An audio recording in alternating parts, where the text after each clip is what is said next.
Hello my dear students. तो आज आपकी एंशिएंट हिस्ट्री की क्लास है जो कि एसएससी सीजीएल और रेलवे दोनों के लिए इम्पोर्टेंट है।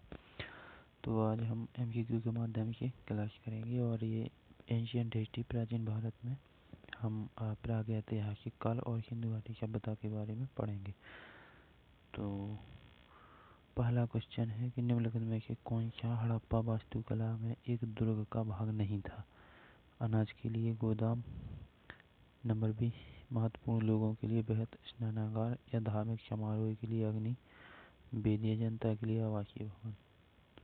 तो क्या है इसका आंसर? जनता के लिए आवासीय भवन। डी इसका राइट आंसर है। डी इसका आंसर राइट आंसर। अगला क्वेश्चन है, पुरातत्वविदों के अनुसार हड़प्पा के नगरों में पश्चिमी हिस्सा छोटा एवं ऊंचा, पश्चिमी हिस्सा छोटा और ऊंचा था, जिसे क्या कहा जाता था? क्या कहा जाता है? बताइए इसका आंसर। इसको नगर दुर्ग कहा जाता था। इसको नगर दुर्ग कहा जाता था। ठीक है।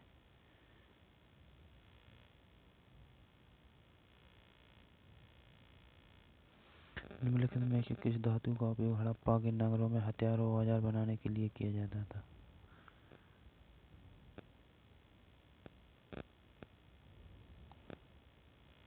राइट आंसर इसी। इसका राइट आंसर इसी।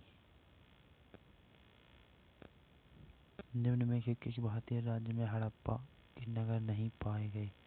कौन सा ऐसा राज्य जिसमें हड़प्पा के नगर नहीं पाए गए? उत्तराखंड है, गुजरात है, राजस्थान है, हरियाणा है। तो इसका राइट आंसर है ए, उत्तराखंड में नहीं पाए जाते हैं। अगला क्वेश्चन है, हड़प्पा की अधिकांश मोहरें किससे बनी हैं?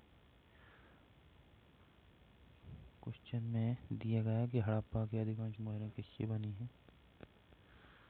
तो ईंटों से, ग्रेनाइट से, शैलखड़ी से, पीतल से। तो वो बनी हुई थी शैलखड़ी से। किससे? शैलखड़ी से बनी हुई। ठीक है। अगला क्वेश्चन, मोहनजोदड़ो किस नदी के तट पर स्थित है? मोहनजोदड़ो किस नदी के तट पर स्थित है? मोहनजोदड़ो मोहनजोदड़ो सिंधु नदी पर। किस नदी पर? सिंधु नदी पर। मोहनजोदड़ो के विशाल स्नानागार की आकृति कैसी थी? कैसी थी आकृति? आयताकार, वर्गाकार, दीर्घवृत्ताकार, वृत्ताकार। तो इसकी आकृति कैसी थी? आयताकार थी। कैसी थी? आयताकार थी। पाकिस्तान के किस प्रांत में मोहनजोदड़ो की प्राचीन सभ्यता का स्थल है? बलूचिस्तान, सिंध, खैबर पख्तूनख्वा, पंजाब। कहाँ पर है? तो सिंध में है। कहाँ पर है? सिंध में है। Right answer is B, Sindh में है।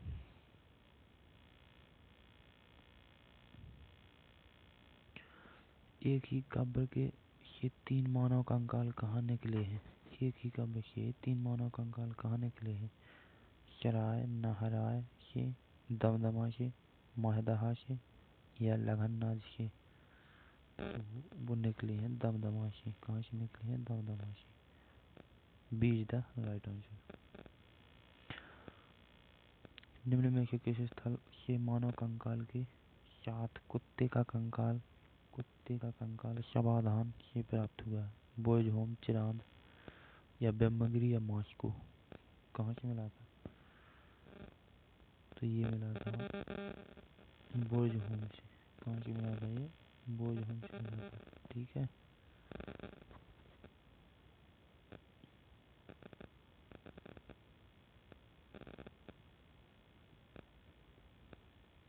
तो अगला क्वेश्चन क्या है इसका? पुरातात्विक स्थल शुद्धकोटड़ा किस राज्य में स्थित है? राजस्थान, हरियाणा, कर्नाटक, गुजरात। कहाँ पर है शुद्धकोटड़ा?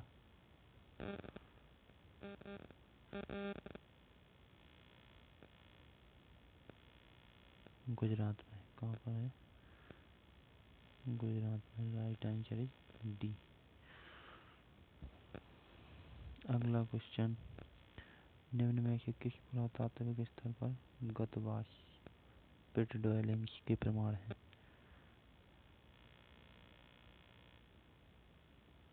तो ये मेहरगढ़ में, या राजा घुंडाई बुर्ज होम पलाबू, ये भी बुर्ज होम में है। कहाँ पर है? बुर्ज होम में।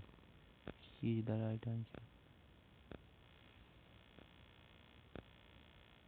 पुरातात्विक स्थल इनाम गांव कहाँ स्थित है? उत्तर प्रदेश, महाराष्ट्र, मध्य प्रदेश, कर्नाटक। ये इनाम गांव कहाँ पड़ता है भाई? तो ये पड़ता है उत्तर महाराष्ट्र में। कहाँ पड़ता है ये? महाराष्ट्र में पड़ता है। B is the right answer. ठीक है। अगला क्वेश्चन है, इनाम गांव एक महत्वपूर्ण पुरातात्विक स्थल किस नदी पे है? अब भाई ये बताइए, नदी के अंदर जो इंद्रायणी है, उल्हास है, घोड़ है, कुकड़ी है, इनाम गांव कौन सी नदी पर है? मुझे तो घोड़ नदी पर लगता है भाई। देखो कि घोड़ नदी पर है ये। सी इज द राइट आंसर।